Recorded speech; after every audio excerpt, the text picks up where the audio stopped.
biar 30 hari berikutnya kelinci itu lahiran. Udah diatasi ya kalau itu tidak menjalar sampai kemana-mana.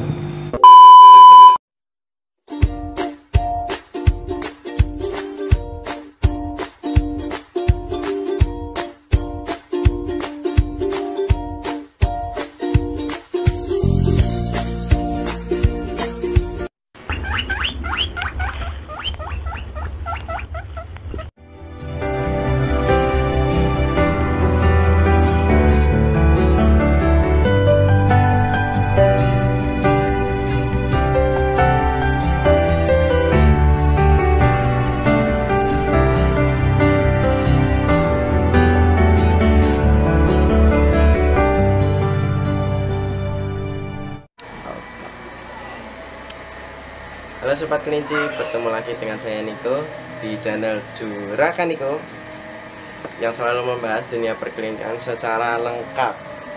Jika ingin tahu update-nya, subscribe di channel Juragan Niko. Udah subscribe? Gue langsung masuk ke kontennya.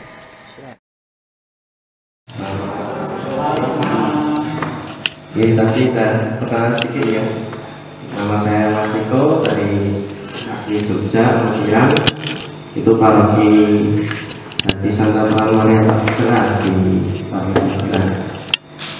Di kesempatan malam ini saya akan menceritakan pengalaman saya, mungkin sharing-sharing ya sama teman-teman untuk gimana cara kita untuk ternak kelinci, mungkin dari pembibitan, dari kandang, dari pakan, dan dari gimana kita mengolah hasil panen dari kelinci.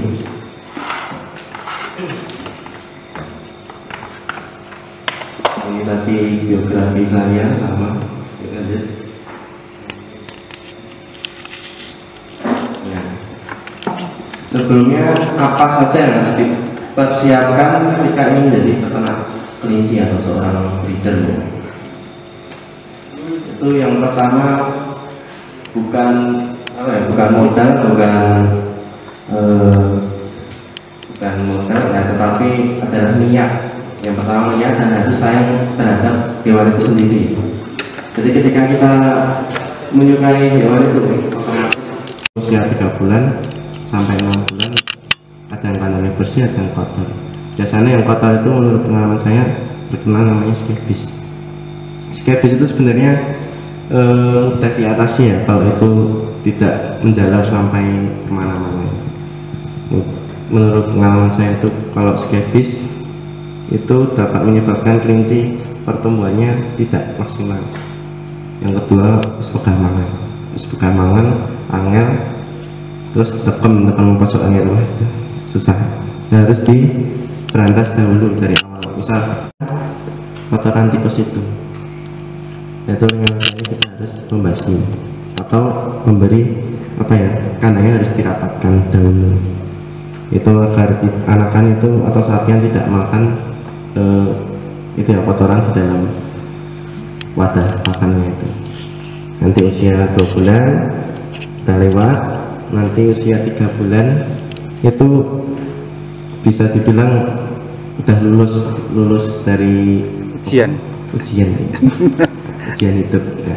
Berarti udah lulus 3 bulan, itu harus ditentukan untuk dipisah ya, mau jadi bibit Atau yang tadi bilang Mas Niko, bisa kemisi dengan kelinci, apa sih yang dimau si kelinci di kandang. Nah, di situ saya berpikir lebih baik saya membeli sapian dulu. Nah, pada saat itu saya hanya membeli sepasang sapian. Pada waktu itu beli sapian itu sepasang itu kalau nggak salah 300.000 di sebuah teman peternak di daerah Tegalrejo. Nah, saya belajar mencoba memahami karakter kelinci dari sapian tersebut, dimana ya kembali lagi di perjalanan atau menginginkan kelinci itu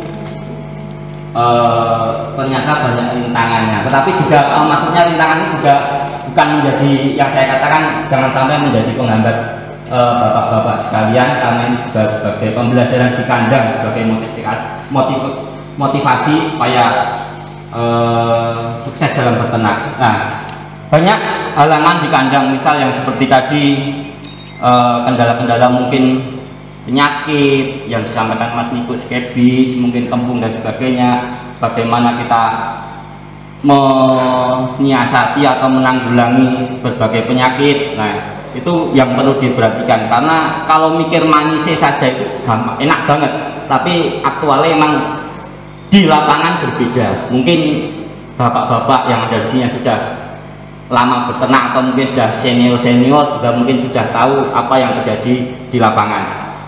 Nah, dalam perjalanan waktu kelinci beranjak dewasa, sudah di usia 5 bulan, 6 bulan. Nah, pada waktu itu seperti yang disampaikan Mas Niko, usia 6 bulan 7 bulan itu merupakan usia siapan, di mana kelinci sudah siap dikawinkan atau produksi. Nah, pada situ saya juga sudah proses untuk dikawinkan sisan, biar 30 hari berikutnya kelinci itu lahiran dan istilahnya badi gitu loh. Nah, akhirnya saya coba membeli 2 kelinci sekalian dikawinkan, dan akhirnya puji Tuhan 30 hari berusul lagi atau beranak lagi. Nah, terus seperti tadi Pak Anton 500-600, karena saya dulu satunya cuma 150. Kalau aku mau beli itu ya biar nanti jualnya gampang atau mungkin income-nya gede. Nah, tapi setelah saya cari informasi sana sini, ternyata harganya memang mahal sekali. Indukan terus pejantan itu paling enggak satu pasang itu sekitar 2,5 sampai 3 juta. Nah, saya mikir, wah kok duit semono minggu kelinci, saya bilang gitu. Nah, akhirnya saya lihat-lihat di media sosial lagi. Nah, ada postingan tentang pengepul kelinci. Nah, pengepul kelinci. Nah, di situ mereka istilahnya menjual bibit, tetapi nanti anak-anakannya atau hasil dari panenannya itu mereka ambil. Nah, dari situ saya juga pikir, wah kalau saya beli tadi bibit yang pure, sayang saya jualnya harus mandiri. Nah, bagaimana saya coba menghubungi pihak pengepul itu, bisa nggak bekerjasama dengan mereka oleh yang saya bilang tadi, pengepul kelinci. Nah, paling enggak niatan saya coba berternak itu sudah ada hasilnya, walaupun di jalan memang banyak kendala. Nah, terus yang pengalaman saya yang berarti lagi adalah saya itu jadi banyak teman dari kelinci, dari banyak teman. Jadi saya itu berternak kelinci, tapi juga sering main ke kandang-kandang teman-teman yang berternak. Karena apa? Kalau kita hanya ternak sendiri, nah itu susah. Kita nggak punya teman, nggak punya rekanan, nggak tahu situasional kelinci di sana di sini bagaimana, atau apa namanya kendala-kendala berternak kelinci apalah. Maka dari situ kita harus sering share. Tentangnya itu bahkan dari masih kandungan itu kadang trouble, dalam artian ada indukan yang kalau suara bising itu stres, dia akan gugur. Jadi namanya kelinci itu sangat sensitif terhadap yang namanya suara bising. Cuman kalau dibiasakan untuk mendengarkan musik atau ada suara itu biasanya biasa. Dengarkan konser ya? Konser. Nah, jadi ada yang di kandangnya itu dikasih speaker. Jadi ngawani ketika lebaran itu biasanya panen sate gitu. mercon ya, mercon. Jadi dari usia di dalam kandungan itu kita harus mempersiapkan kandangnya harus bersih, lalu tidak boleh bising. Setelah itu setelah indukan siap kawin, kita harus persiapkan kotakan ya, mungkin teman-teman tahu untuk kotakan anakan itu disiapkan di kandang. Lalu H-3 itu harus disiapkan. Setelah itu H-1 diberikan Kak jerami untuk memacu kelinci itu mau beranak di situ. Jerami atau daun kering gitu. Setelah itu kelinci beranak. Itu harus harus diamati dulu. Itu induk kelinci beranak berapa, lalu ada yang mati atau yang hidup berapa, itu harus dicek. Usia 1 hari sampai 1 minggu itu usia yang sangat rentan kelinci mau menyusui apa enggak. Itu ada yang induknya mau menyusui, ada yang enggak, dan ada yang mencabuti bulu, ada yang enggak. Itu ngawekaninya untuk kelinci, untuk pengalaman saya pribadi di kandang saya itu ada induk yang tidak mencabuti bulu sama sekali. Jadi di kotaan kosongan ini ya Allah cacar-cacaran anak bingung nah jabat bulu.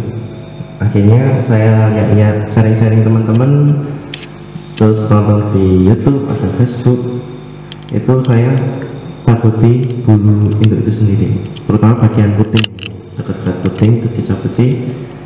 Itu untuk keluar bulu dari usia 7 hari sampai 2 minggu itu udah mulai jalan-jalan, udah mulai lari. Mungkin ada anak yang mau sering keluar kota, itu harus kita kembalikan ke kota agar tetap hangat di dalam kota itu sampai usia 2 minggu. Di usia 2 minggu sampai 1 bulan biasanya usia 30 hari itu kelinci udah mulai cicit, sing biasanya ngasih pakan istilahnya satu cekuk cukup untuk indukan. Itu biasanya satu cekuk itu cukup untuk 10 menit atau sampai 1 jam habis. Jadi harus ekstra diberikan makan mau dari hijauan maupun kan.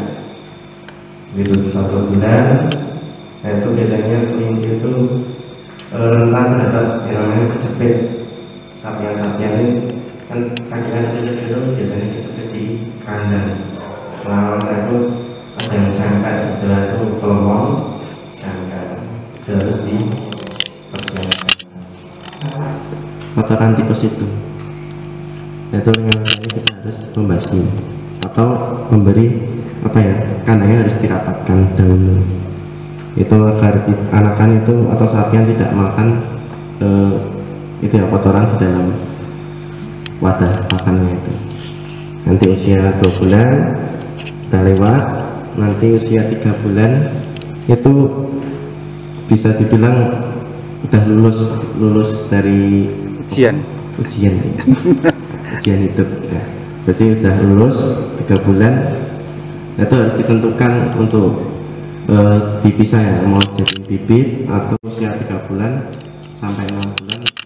Ada yang kandangnya bersih, ada yang kotor. Biasanya yang kotor itu menurut pengalaman saya terkenal namanya skebis. Skebis itu sebenarnya udah diatasi ya kalau itu tidak menjalar sampai kemana-mana. Menurut pengalaman saya itu kalau skebis itu dapat menyebabkan kelinci pertumbuhannya tidak maksimal. Yang kedua pegan mangan angel, terus tekem pojok angel itu susah. Harus diberantas dahulu dari awal. Misal itu di usia sapihan, istilahnya usia lepas dari induknya sampai usia 6 bulan. Nah, pengalaman di kandang saya adalah satu memang gembung. Nah, gembung terus mencret. Nah, penyebabnya apa? Nah, penyebab di kandang saya itu adalah angin malam. Mungkin kandangnya terlalu vulgar istilahnya, banyak terbuka atau banyak angin, terutama angin malam atau pergantian musim yang masuk ke situ. Lah itu menyebabkan salah satunya adalah penyakit kembung. Yang kedua mungkin mencret atau sembelit dan sebagainya. Itu disebabkan mungkin dari pakan. pakan saya di kandang itu menggunakan pelet dan juga hijauan hanya untuk malam hari. Nah, dari segi pakan terutama pelet itu kalau bisa jangan gonta-ganti pelet, merek pelet istilahnya. Kalau misalnya mau ganti produk A ke produk B itu harus melalui proses tahapan-tahapan, tidak langsung sehari langsung tak kasih pelet B. Nah, tetapi harus melalui proses dulu. Misal hari pertama adalah